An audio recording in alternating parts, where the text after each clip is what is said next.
What's up, my dude? It's your friendly neighborhood Tony, and it is the best day of the month. That's right, the first of a new month can only mean one thing. It is time for me to go through the next letter in my movie collection and share with you every movie I own. If that kind of thing sounds cool to you and you want to see more collection updates, movie reviews, ranking videos, trailer reactions, all that good stuff, make sure you subscribe. So for those that don't know, I originally created this whole channel to go through my entire movie collection one by one and review every movie. Clearly, I didn't do the math on that to figure out how long that would actually take me. So instead, what I decided to do is to just go through my collection every month and share with you a different letter in that collection. And then, of course, by the time I finish that, we'll be a couple years down the road and be starting at the beginning again. So it's a never-ending journey that we get to go on together. How fun. Also, you'll have to excuse my dog. He just jumped on the bed in the background. That's Mr. Spaghetti. So say hi to Mr. Spaghetti. All right, now back to the video. The first movie that starts with the letter G, which is the letter we're working on this month,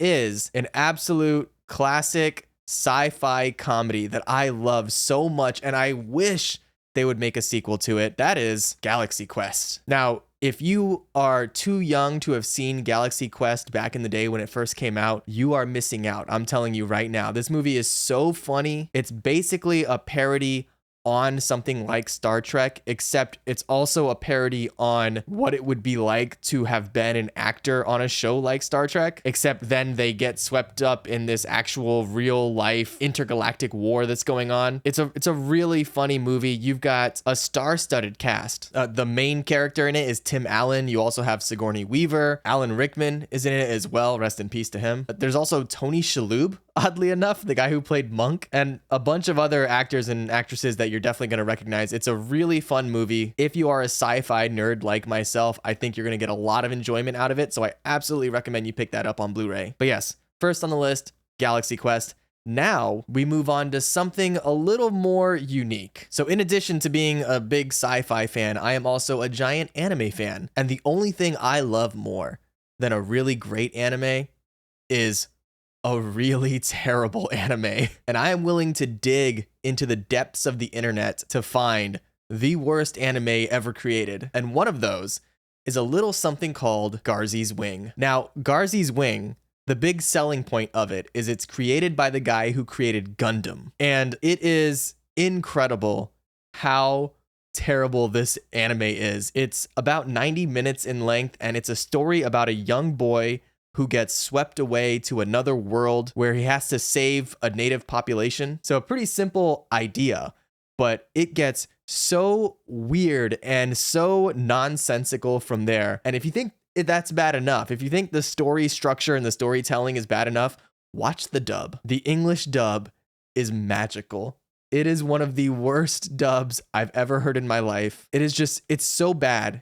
It's great. And of course, I have it here on DVD. Of course, they didn't put this thing out on Blu-ray. I don't expect they ever will, but the DVD is absolutely worth checking out. Or, if you can find it streaming online, watch Garzy's Wing. You will not regret it. All right, next up, we're going to kind of stay in the world of sci-fi, I guess. I have a lot of sci-fi movies, but this one is a movie called Gattaca, which is a very good movie. It's got Ethan Hawke and Uma Thurman. I don't know if this is the movie that they met. I don't know if they were married for a while or dated for a while, but Gattaca, it also has Jude Law in it as well. I almost forgot about that. And this is a story about a future society that humans have the ability to kind of genetically decide what they want their genetics to be. So if you were to have a child, you can say, I want my child to be 6 foot. I want them to have perfect vision. I want them to be really intelligent. You can make all of those choices before you actually conceive of a child. But Ethan Hawke's character in this movie was a natural birth. So he is not one of these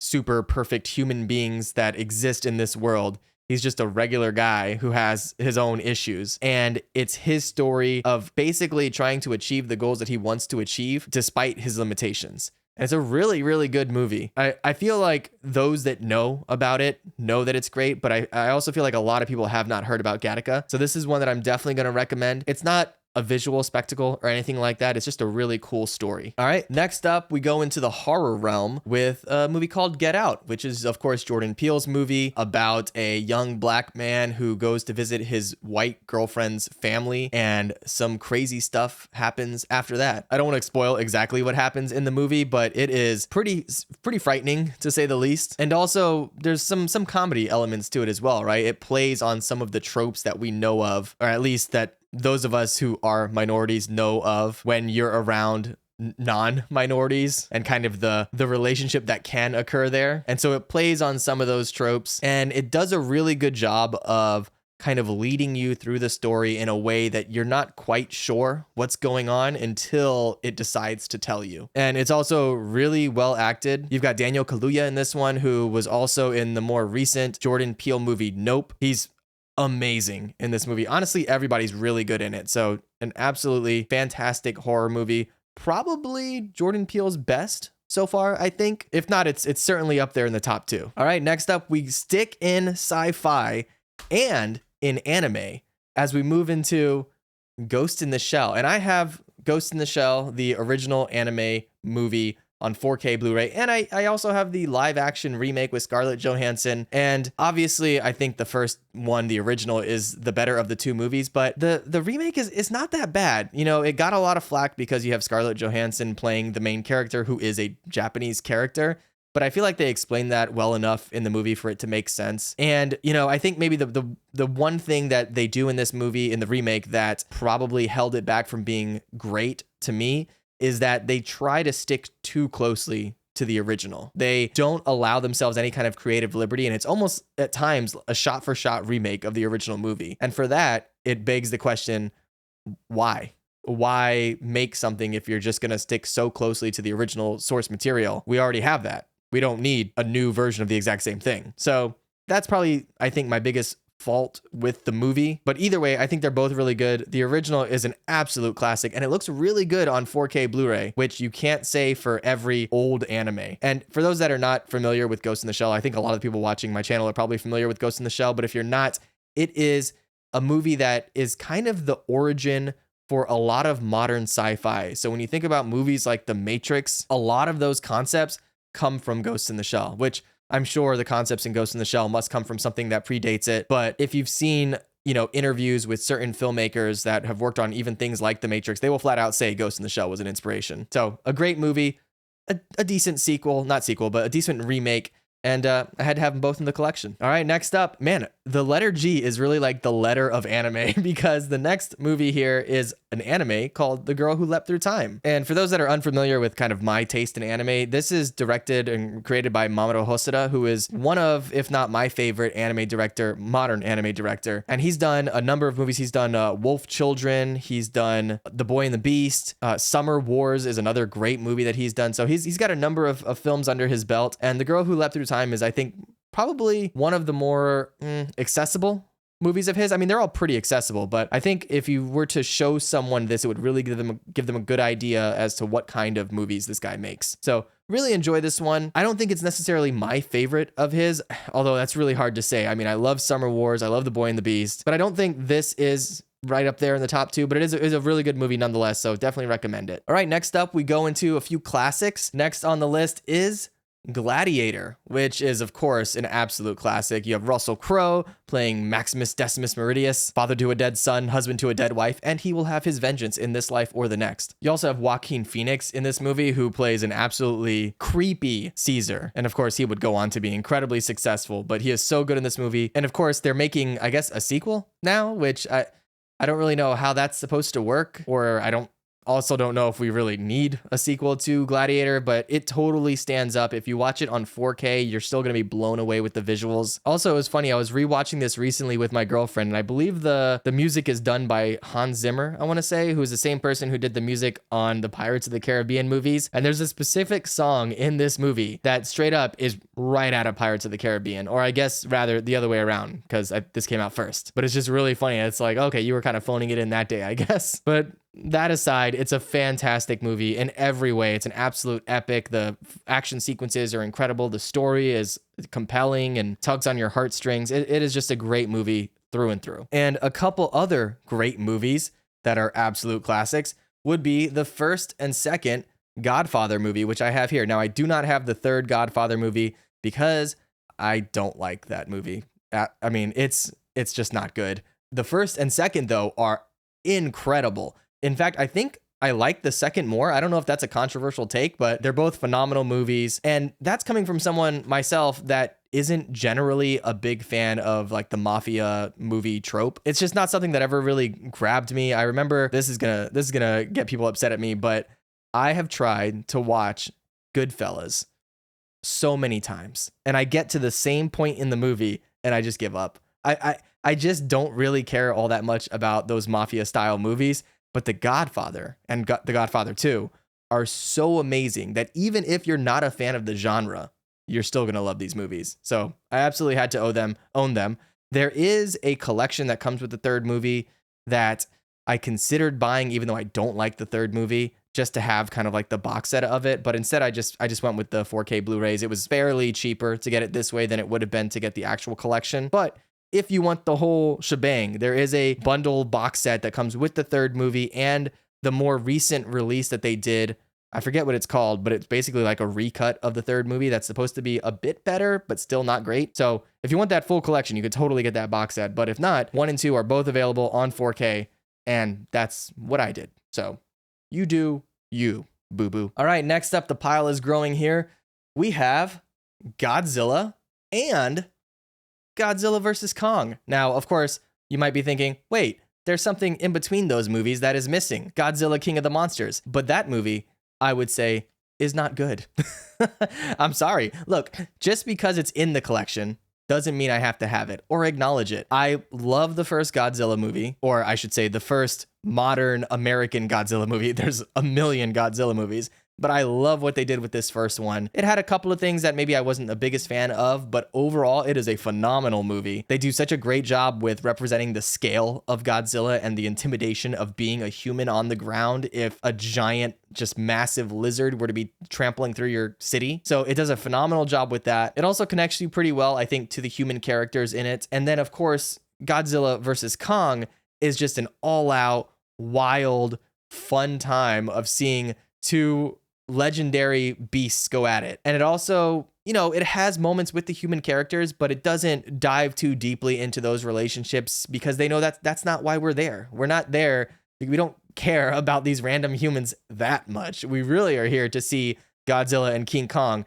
beat the crap out of each other for an hour and a half. And so I think they balanced those stories really well in this movie. Whereas in Godzilla King of the Monsters, which is the middle movie in this trilogy, it just felt like a mess. It felt really messy. It didn't keep my attention while I was watching it, which is wild to say that a movie about Godzilla fighting a bunch of monsters couldn't keep my attention, but it just felt really slapped together and haphazard and it just didn't have a good storyline that followed all the way through the movie to keep you hooked and connected. But these two are amazing, and I cannot wait to see what comes out next. Also, of course, I own them on 4K. If you have any kind of home theater system at home, these are going to absolutely wreck your system. So but in the best way possible. So get the best audio setup you can, the best video setup you can. That is what these movies are made for. All right, so Godzilla and Godzilla vs. Kong. Now we go to a little Disney classic that I love, and that is a Goofy movie.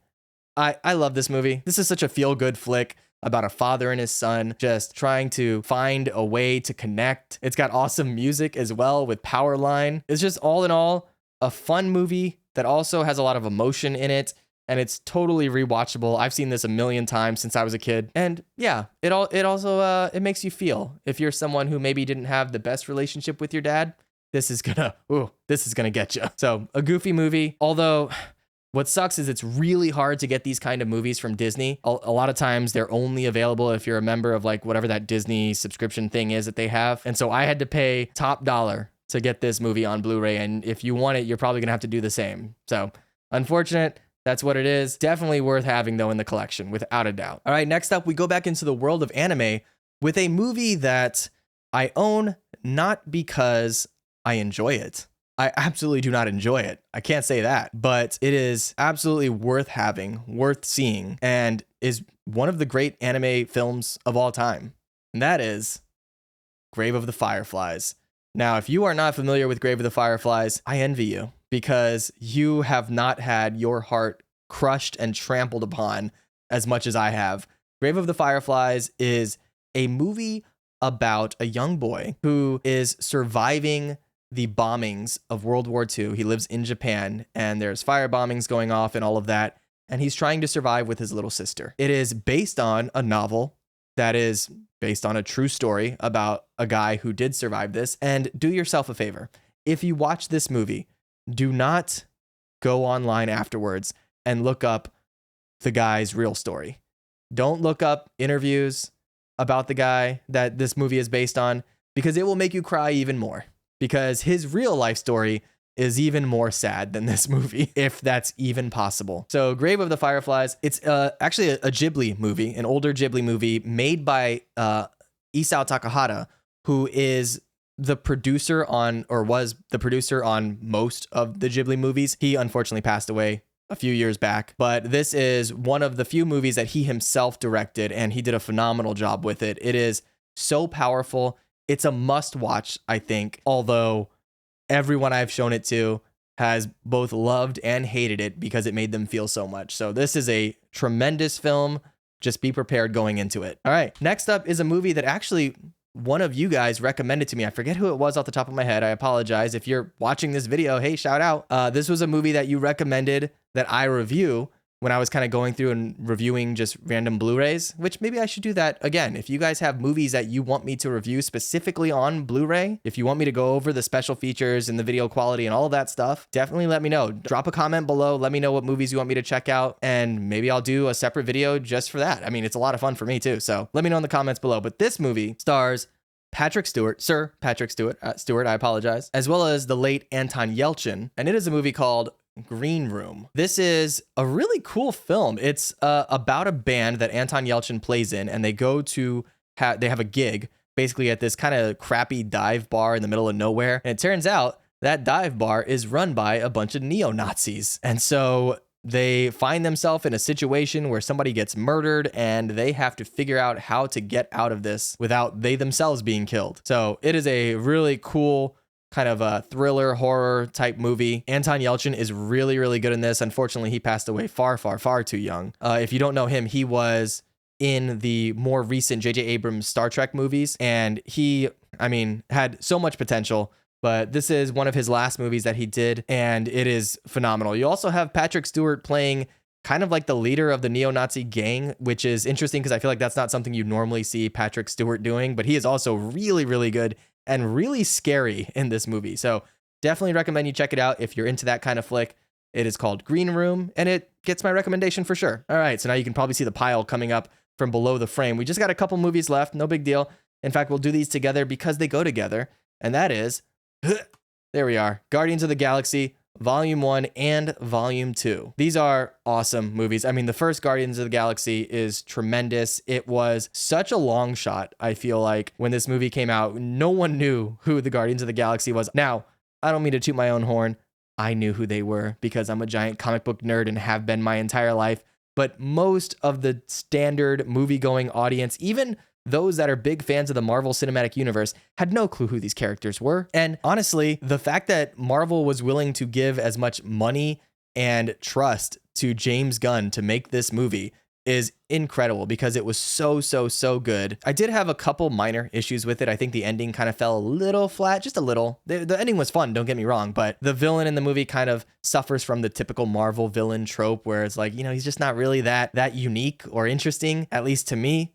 But overall, I thought the movie was phenomenal, and I think the sequel is not far behind. I know a lot of people don't love Volume 2 as much as Volume 1, and I don't think it's as good as Volume 1, don't get me wrong, but I think it's a very good movie. It explores Peter Quill, the main character. It explores his kind of life and his parentage, and I think it's done really well. The visuals are phenomenal. The music, of course, Volume 1 and Volume 2 both have their own soundtracks. And Volume 3, which just came out in theaters a little bit ago, which I have a review for on my channel. I'll link to that at the end of the video if I remember to do that. But each has its own soundtrack, which is great. The characters you know really connect with. They're not just two-dimensional tropes of characters. They have a lot that goes on kind of behind them and behind their, you know, visage, if you will. But I think both movies are really good. The third movie, also fantastic. We have to watch my review to get my full thoughts on that. But I will be buying that on 4K as soon as it comes out as well. But that is the last movie in my